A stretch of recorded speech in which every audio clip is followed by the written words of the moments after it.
महालक्ष्मी नमः।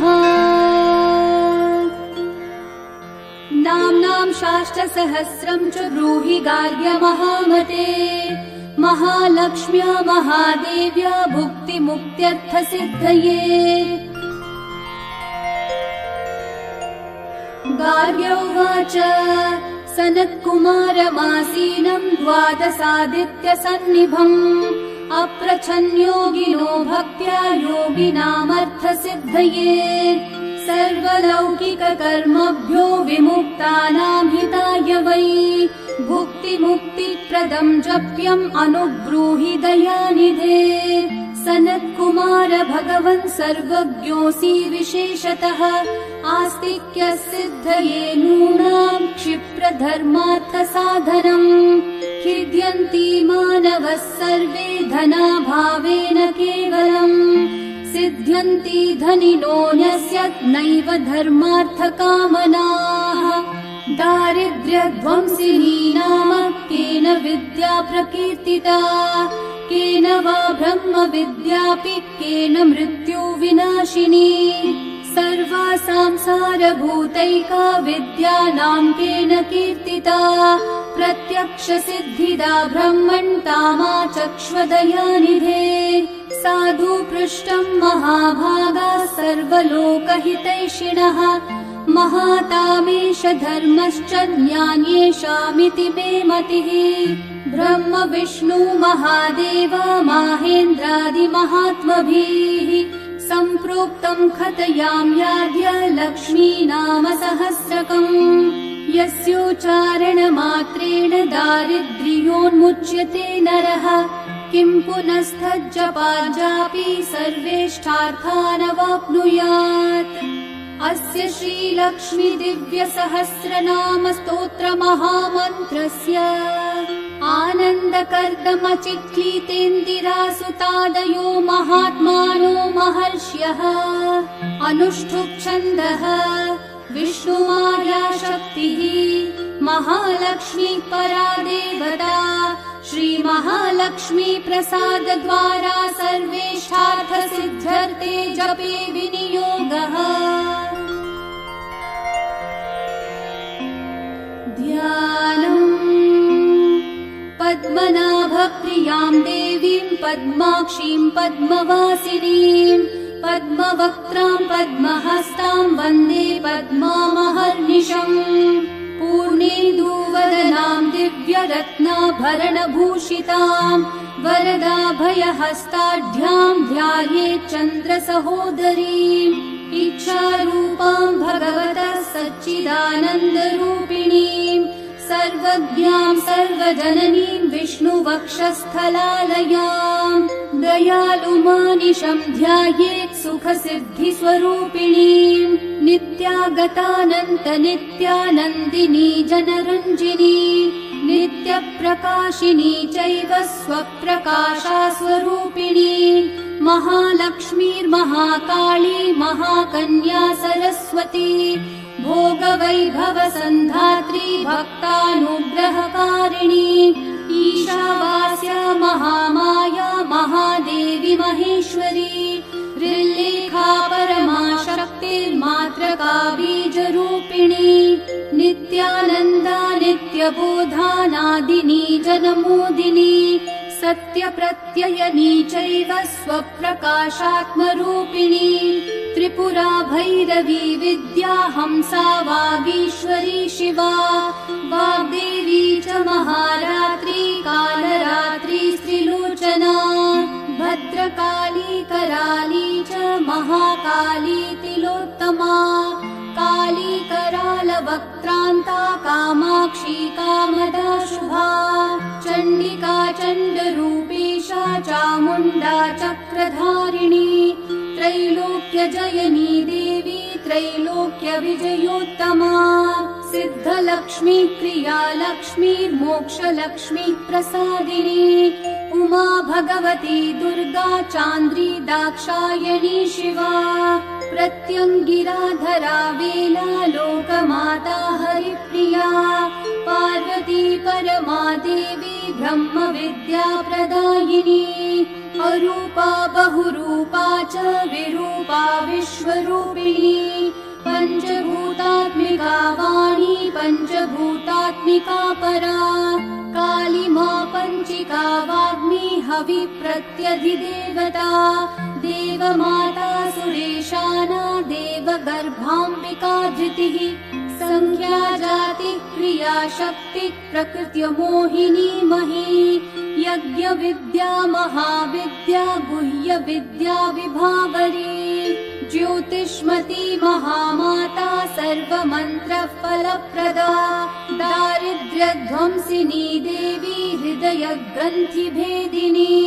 सहस्रादित्य संकाशा चन्द्रिका चन्द्ररूपिणी गायत्री सोम सम्भूतिः सावित्री प्रणवात्मिका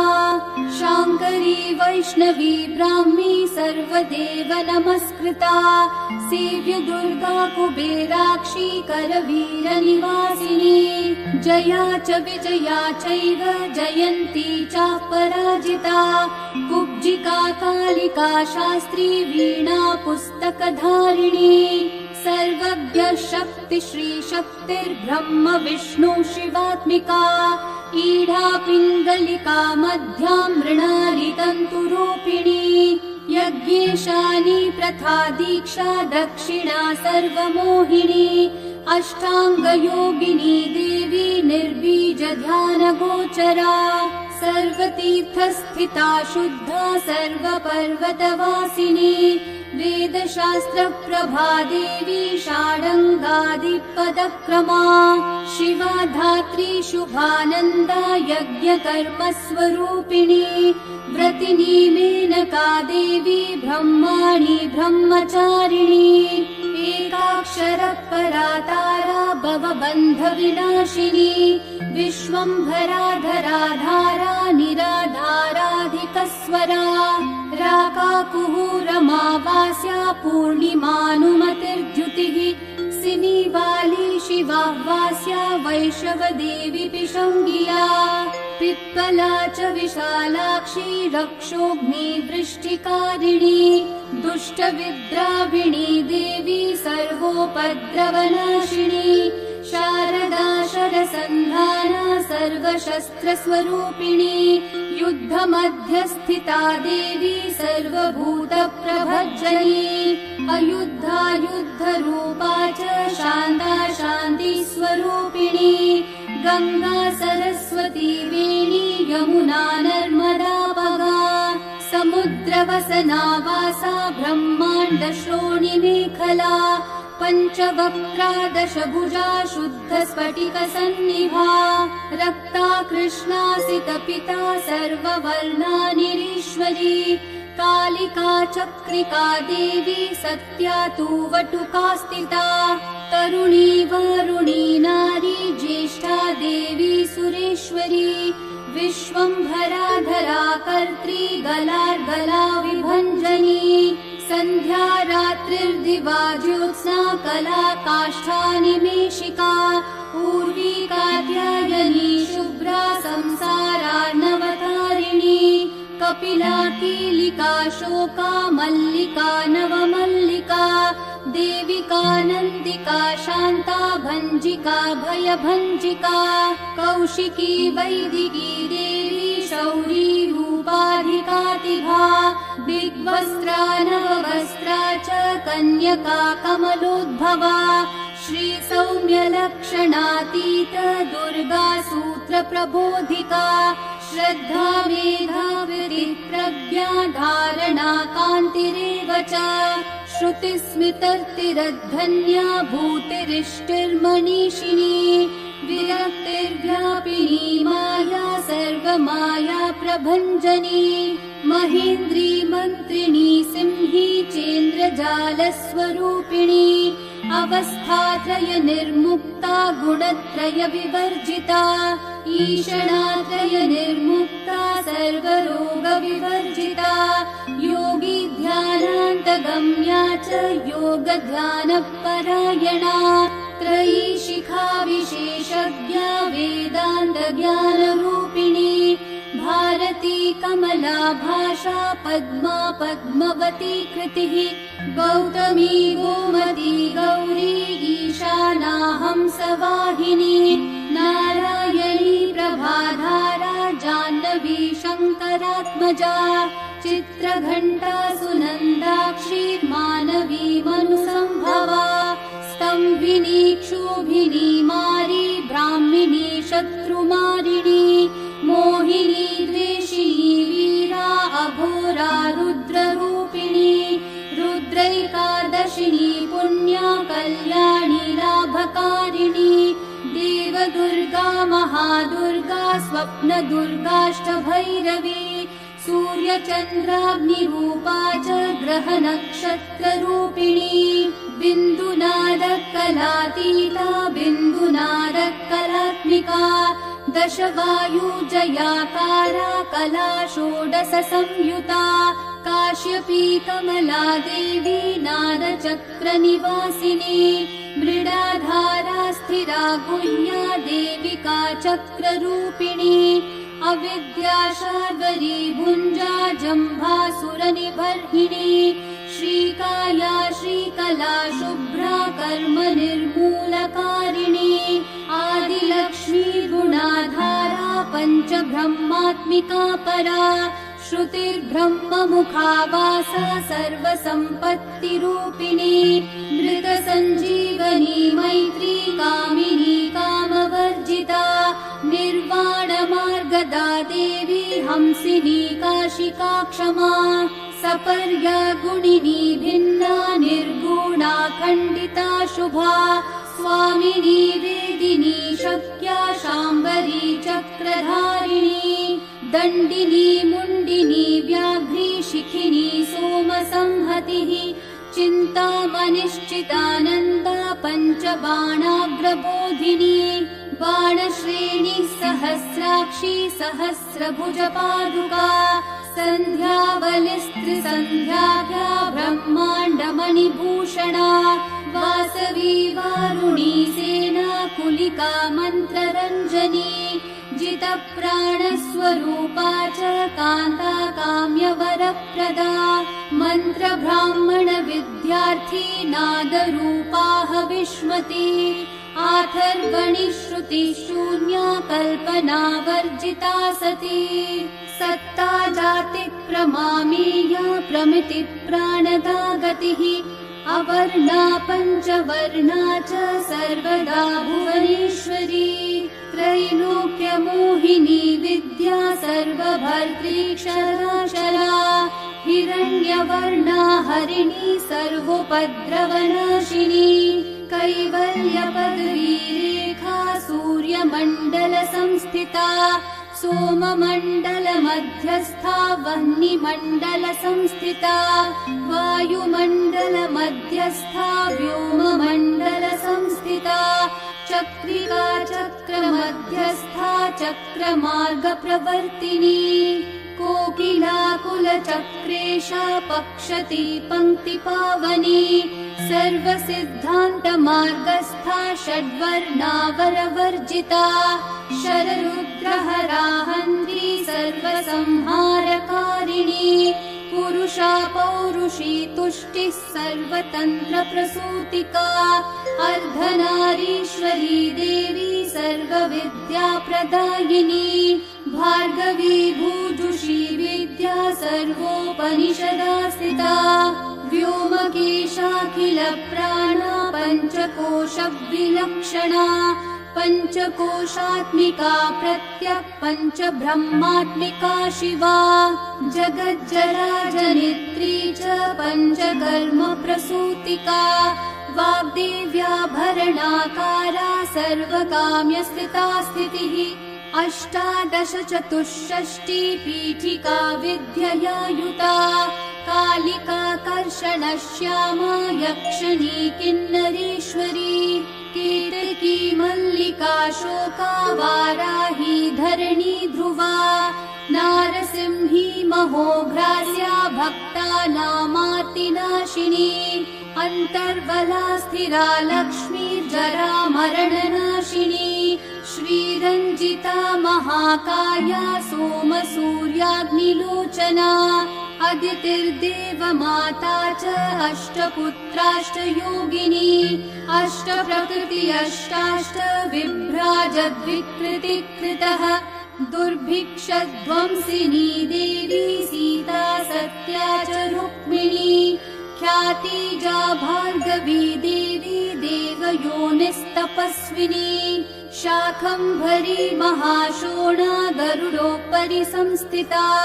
सिंहगा व्याघ्रगा देवी वायुगा च महादृगा अकारादिक्षकारान्ता सर्वविद्याधिदेवता मन्त्रव्याख्यान निपुणा ज्योतिश्शास्त्रैकलोचना ईडा पिङ्गलिका मध्या सुषुम्ना ग्रन्थिभेदिनी कालचक्राशयोपेता कालचक्रस्वरूपिणी वैशारदीमती श्रेष्ठा वरिष्ठा सर्वदीपिका वैनायकी वरारोहा श्रोणिवेला बहिर्बलीः जम्मिनी जिह्मणी जम्भकारिणी गणकारिका शरणी चक्रिकानन्ता सर्वव्याधि चिकित्सकी देवकी देवसंकाशा वारिधि करुणाकरा शर्वरी सर्वसम्पन्ना सर्वपापप्रभञ्जनी एकमात्रा द्विमात्रा च त्रिमात्रा च तथा परा अर्धमात्रा परा सूक्ष्मा सूक्ष्मार्थार्थपरा परा एकवीरा विशेषाख्या षष्ठी देवी मनस्विनी नैष्कर्म्या निष्कला लोका ज्ञानकर्माधिका गुणा सम्बन्ध्वानन्द सन्दोहा व्योमाकारा निरूपिता गद्यपद्यात्मिका वाणी सर्वालङ्कार संयुता साधुबन्धपदन्यासा सर्वोको घटिकावलिः षट्कर्मा कर्कशाकारा सर्वकर्म विवर्जिता आदित्यवर्णा चापर्णा कामिनी वररूपिणी ब्रह्माणी ब्रह्मसन्ताना वेदवागीश्वरी शिवा पुराणन्यायमीमांसा धर्मशास्त्रागमश्रुता सद्यो वेदवती सर्वा हंसि विद्याधिदेवता विश्वेश्वरी जगद्धात्री विश्वनिर्माणकारिणी वैदिकी वेदरूपा च कालिका कालरूपिणी नारायणी महादेवी सर्वतत्त्वप्रवर्तिनी हिरण्यवर्णरूपा च हिरण्यपदसम्भवा कैवल्यपदवी पुण्या कैवल्यज्ञानलक्षिता ब्रह्मसम्पत्तिरूपा च ब्रह्मसम्पत्तिकारिणी वारुणी वारुणाराध्या सर्वकर्मप्रवर्तिनी एकाक्षरपरायुक्ता सर्वदारिद्र्यभञ्जिनी पाशाङ्कुशान्विता दिव्या वीणा व्याख्याङ्क्षसूत्रभृत् एकमूर्तिस्त्रयी मूर्तिर्मधुकैटभभञ्जनी साङ्ख्या साङ्ख्यवती ज्वाला ज्वलन्ती कामरूपिणी जाग्रन्ती सर्वसम्पत्तिः सुषुप्तान्वेष्टदायिनी कपालिनी महादंष्ट्रा भ्रुकुटी कुटिलानना सर्वावासा सुवासा च भृत्यशिष्टश्च चक्री चन्दोगणप्रतिष्ठा च कल्माशी करुणात्मिका चक्षुष्मती महाघोषा खड्गचर्मधरा शनिः शिल्पवैचित्र्यविद्योता सर्वतो भद्रवासिनी अचिन्त्यलक्षणाकारा सूत्रभाष्यनिबन्धना सर्ववेदार्थसम्पत्तिः सर्वशास्त्रार्थमातृका अकारादीक्षकारान्तः सर्ववर्णकृतस्थला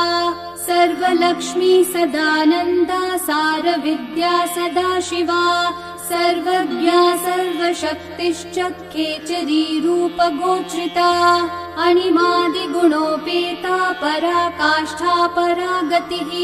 हंसयुक्तविमानस्था हंसारूढा शशिप्रभा भवानी वासना शक्तिराकृतिस्था किला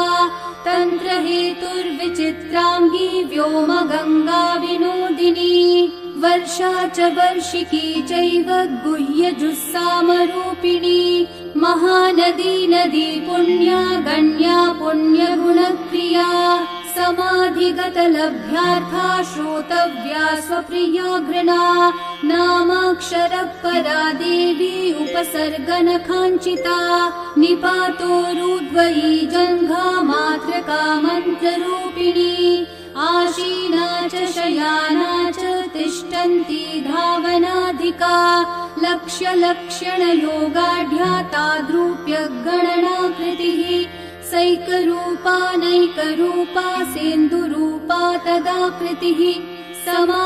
समासतद्धिताकारा विभक्तिवचनात्मिका स्वाहाकारा स्वधाकारा श्रीपत्यार्धाङ्गनन्दिनी गम्भीरा गहना गुह्या योनिलिङ्गार्धधारिणी शेषवासुकि संसेव्या चपलावरवर्णिनी कारुण्याकार सम्पत्ति कीलकृन्मन्त्रकीलिका शक्तिबीजात्मिका सर्वमन्त्रेष्टाक्षय कामना आग्नेयी पार्थिवा आप्या वायव्या व्योमकेतना सत्यज्ञानात्मिकानन्दा ब्राह्मी ब्रह्म सनातनी अविद्या वासना माया प्रकृतिः सर्वमोहिनी शक्तिर्धारण शक्तिश्च चिदाशिच्छक्तियोगिनी वक्त्रारुणा महामाया मरीचिर्मदमर्दिनी विराट् स्वाहा स्वधा शुद्धा निरूपास्ति सुभक्तिका निरूपितद्वयी विद्या नित्या नित्यस्वरूपिणी वैराजमार्गसञ्चारा सर्वसत्पथदर्शिनी जालन्धरी मृडानी च भवानी भवभञ्जनी त्रैकालिकज्ञानतन्तुस्त्रिकालज्ञानदायिनी नादातीता स्मृतिप्रज्ञा धात्रीरूपा त्रिपुष्करा पराजिता विधानज्ञा विशेषितगुणात्मिका हिरण्यकेशिनी हेम ब्रह्मसूत्रविचक्षणा असङ्ख्येय पराधान्तस्वरव्यञ्जनवैखरी मधुजिह्वा मधुमती मधुमासोदया मधुः माधवी च महाभागा मेघगम्भीरनिस्वरा ब्रह्म विष्णु महेशादि ज्ञातव्यातविशेषगा नाभौ वह्निशिखाकारा ललाटे चन्द्रसन्निभा भ्रूमध्ये भास्कराकारा सर्वताराकृतिर्हृदि कृत्तिकादि भरण्यान्तर्नक्षत्रेष्ट्यार्चितोदया ग्रह विद्यात्मिका ज्योतिर्ज्योतिर्विन्मति जीविका ब्रह्मांड गर्भिणी बाला सप्तावरण देवता वैराजोत्तम साम्राज्य कुमारा कुशलोदया बगला भ्रमराम्बा च शिवदूती शिवात्मिका मेरु विन्ध्याति संस्थाना काश्मीरपुरवासिनी योगनिद्रा महानिद्रा विनिद्रा रक्षसाश्रिता सुवर्णदा महागंगा पंचाख्या पंचसंहतिः सुप्रजाता सुवीरा च सुपोषा सुपतिः शिवा सुगृही रक्तबीजान्ता हतकन्दर्पजीविका समुद्रव्योम मध्यस्था समबिन्दु समाश्रया सौभाग्यरस जीवातुः सारा सार विवेकदृक् त्रिवल्यादि सुपुष्टांगा भारती भरताश्रिता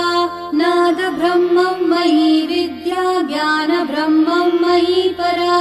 ब्रह्मनाडी निरुक्तिश्च ब्रह्म कैवल्य साधनम् कालिकेय महोदार वीर्य विक्रम रूपिणी वरवाग्नि शिखा वक्त्रा महाकवल तर्पणा महाभूता महादर्पा महासारा महाकृतः पञ्चभूतं महाग्रासा पञ्चभूतादिदेवता सर्वप्रमाणा सम्पत्तिः सर्वरोगप्रतिक्रिया ब्रह्माण्डान्तर्बहिर्व्याप्ता विष्णुवक्षो विभूषिणी शाङ्करी विधिवक्त्रस्था प्रवरावरहेतुकी हेममाला शिखामाला त्रिशिखा पञ्चमोचना सर्वागमः सदाचारा मर्यादा यातु भञ्जनी पुण्यश्लोकप्रबन्धाढ्या सर्वान्तर्यामि रूपिणी सामगानसमाराध्या श्रोत्रकर्णरसायना जीवलोकैकजीवातुर्भद्रोदारविलोकना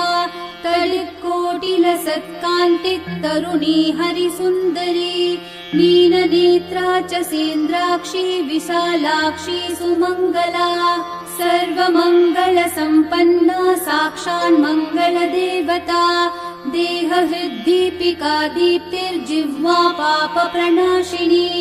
अर्धचन्द्रोल्लसद्रंष्टा यज्ञवाटी विलासिनी महादुर्गा महोत्साहा महादेवबलोदया डाकिनीढ्या शाकिनीढ्या साकिनीढ्या समस्तजुट निरङ्कुशा नाकिवन्द्या राडाधाराधिदेवता भुवनज्ञानिनी श्रेणी भुवनाकारवल्लरी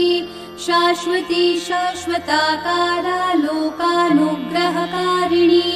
सारसी मानसी हंसी हंसलोकप्रदायिनी चिन्मुद्रालङ्कृतकरा कोटिसूर्यसमप्रभा सुखप्राणि शिरोरेखा नददृष्टप्रदायिनी सर्वसाङ्कर्यदेशाग्नि ग्रहोपद्रवनाशिनी शूद्रजन्तुभयग्नी च विषरोगादिभञ्जनी सदा शान्ता सदा शुद्धा गृहचित्रनिवारिणी कलिदोषप्रशमनी कोलाहलपुरस्थिता गौरी लाक्षणिकी मुख्या जगन्याकृतिवर्जिता माया विद्या मूलभूता वासवी विष्णुचेतना वादिनी वसुरूपा च वसुरत्नपरिच्छदा चान्दसी चन्द्रहृदया मन्त्रस्वच्छन्द भैरवी वनमाला वैजयन्ती पञ्चदिव्यायुधात्मिका पीताम्बरमयी चञ्चत् कौस्तुभा हरिकामिनी नित्या तथ्या रमा रामा रमणी मृत्युभञ्जनी ज्येष्ठा काष्ठा धनिष्ठान्ता शराङ्गी निर्गुणप्रिया मैत्रेया मित्रविन्दा च शेषकलाशया वाराणसी वासलम्याचार्यवर्तजनस्तुता जगदुत्पत्तिसंस्थानः संहारत्रयकारणम् त्वयम्ब विष्णु सर्वस्वं नमस्तेऽस्तु महेश्वरी नमस्ते सर्वलोकानां जनन्यै पुण्यमूर्तये सिद्धलक्ष्मीर्महाकाली महालक्ष्मी नमोऽस्तुते सद्योजातादिपञ्चाग्निरूपा पञ्चकपञ्चकम् यन्त्रलक्ष्मीर्भवत्यादिराध्याध्येते नमो नमः सृष्ट्यादिकारणाकार वितते दोषवर्जिते जगल्लक्ष्मीर्जगन्मातर्विष्णुपत्नी नमोऽस्तुते नवकोटि महाशक्ति समुपास्य पदाम्बुजे कनत्सौवर्णरत्नाढ्ये सर्वाभरणभूषिते अनन्त नित्यमहर्षि प्रपञ्चेश्वर नायकी अत्युच्छ्रितपदान्तस्थे परमव्योमनायकी नाकपृष्ठगताराध्ये विष्णुलोकविलासिनी वैकुण्ठराजमहर्षि श्रीरङ्गनगराश्रिते रङ्गनायकि भूपुत्री कृष्णे वरदवल्लभे कोटिब्रह्मादिसंसेव्ये कोटिरुद्रादिकीर्तिते मातुलुङ्गमयं कीटं सौवर्ण्यशशकं तथा पद्मद्वयं पूर्णकुम्भं कीरं च वरदाभये पाशम् अङ्कुशकम् शङ्खम् चक्रम् शूलम् कृपाणिकाम् धनुर्बाणौ चाक्षमालाम् चिन्मुद्रामपि बिभ्रति अष्टादश भुजे लक्ष्मी महाष्टादश पीठगे भूमिनीलादि संसेव्ये स्वामि चित्तानुवर्तिनि पद्मे पद्मालये पद्मी पूर्णकुम्भाभिषेचिते इन्दिरेन्दिराभाक्षि क्षीरसागर कन्यके भार्गवी त्वम् स्वतन्त्रे च वशीकृत्य जगत्पतिः मङ्गलम् मङ्गलानाम् त्वम् देवतानाम् च देवता त्वमुत्तमोत्तमानाम् च त्वम् श्रेयः परमामृतम् धनधान्याभिवृद्धश्च सर्वभौमसुखोच्छ्रया आन्दोलिकादिसौभाग्यम् मत्ते भाति महोदयः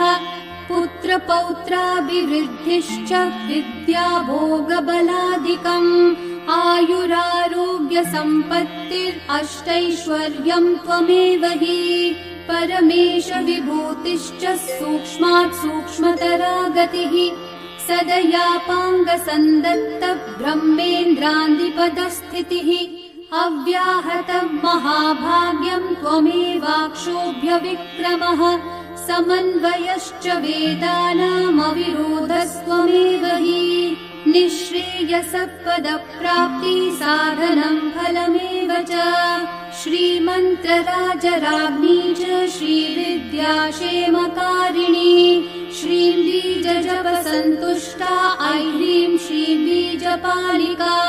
प्रपत्तिमार्गसुलभा विष्णुप्रथमकिङ्करी क्लींकारार्थसवित्री च सौमङ्गल्याधिदेवता श्रीषोडशाङ्करी विद्या श्रीयन्त्रपुरवासिनी सर्वमङ्गलमाङ्गल्ये शिवे सर्वार्थसाधिके शरण्ये त्र्यम्बके गौरी नारायणि नमोऽस्तु ते पुनः पुनर्नमस्तेऽस्तु साष्टाङ्गमयुतम् पुनः। सनत्कुमार उवाच एवं स्तुता महालक्ष्मी बृहरुद्रादिभिः सुरैः नमद्भिरार्तैर्दीनैश्च निःस्वत्वैर्भोगवर्जितैः ज्येष्ठाजुष्टैश्च निःश्रीकैः संसारास्वपरायणैः विष्णुपत्नी ददौ तेषाम् दर्शनम् दृष्टितर्पणम् शरत्पूर्णेन्दुकोट्याभधवलापाङ्गवीक्षणैः सर्वान् सत्त्वसमाविष्टान् चक्रे हृष्टावरम् ददौ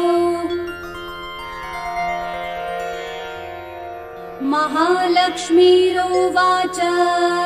नाम्नाम् साष्टसहस्रम् मे प्रमादाद्वापि यः सकृत् कीर्तयेतत्कुले सत्यम् वसाम्याचन्द्रतारकम् किम् पुनर्नियमा जप्तुर्मदेकः शरणस्य च मातृवत्सानुकम्पाहम् पोषकी स्यामहर्निशम् मन्नामस्तवताम् लोके दुर्लभम् नास्ति चिन्तितम् मत्प्रसादेन सर्वेऽपि स्वस्वेष्टार्थमवाप्स्यथ लुप्तवैष्णवधर्मस्य मद्व्रतेष्वकीर्णनः भक्तिप्रपत्तिहीनस्य वन्द्यो नाम्नाम् स्तवोऽपि मे तस्मादवश्यम् तैर्दोषैर्विहीनः पापवर्जितः जपेत् साष्टसहस्रम् मे नाम्नाम् प्रत्यहमादरात् साक्षादलक्ष्मीपुत्रोऽपि दुर्भाग्योऽप्यलसोऽपि वा अप्रयत्नापि मूढोऽपि विकलः पतितोऽपि च अवश्यम् प्राप्नुयात् भाग्यम् मत्प्रसादेन केवलम् स्पृहेयमचिराद्देवा वरदानाय जापिनः ददामि सर्वमिष्टार्थम् लक्ष्मीति स्मरताम् ध्रुवम्। सनत्कुमारोवाच इत्युक्त्वान्तर्दधे लक्ष्मीर्वैष्णवी भगवत्कला इष्टापूर्तम् च सुकृतम् भागधेयम् च चिन्तितम् स्वं स्वं स्थानं च भोगं च विजयं लेभिरे सुराः तदेतत् प्रवदाम्यद्य लक्ष्मीनाम सहस्रकम् योगिनः पठत क्षिप्रं चिन्तितार्थानवाप्स्यथ। गार्ग्योवाच सनत्कुमारो योगीन्द्र इत्युक्त्वा सदयानिधिः अनुगुह्य ययौ क्षिप्रं तांश्च 12 योगिनः तस्मादेतद्रहस्यं च गोप्यं जप्यं प्रयत्नतः अष्टम्यां च चतुर्दश्यां नवम्यां भृगुवासरे पौर्णमास्याममायां च पर्वकाले विशेषतः जपेद्वा नित्यकार्येषु सर्वान् कामान् अवाप्नुयात् इति श्रीस्कन्दपुराणे सनत्कुमार संहितायां श्रीलक्ष्मी सहस्रनाम स्तोत्रम् सम्पूर्णम्।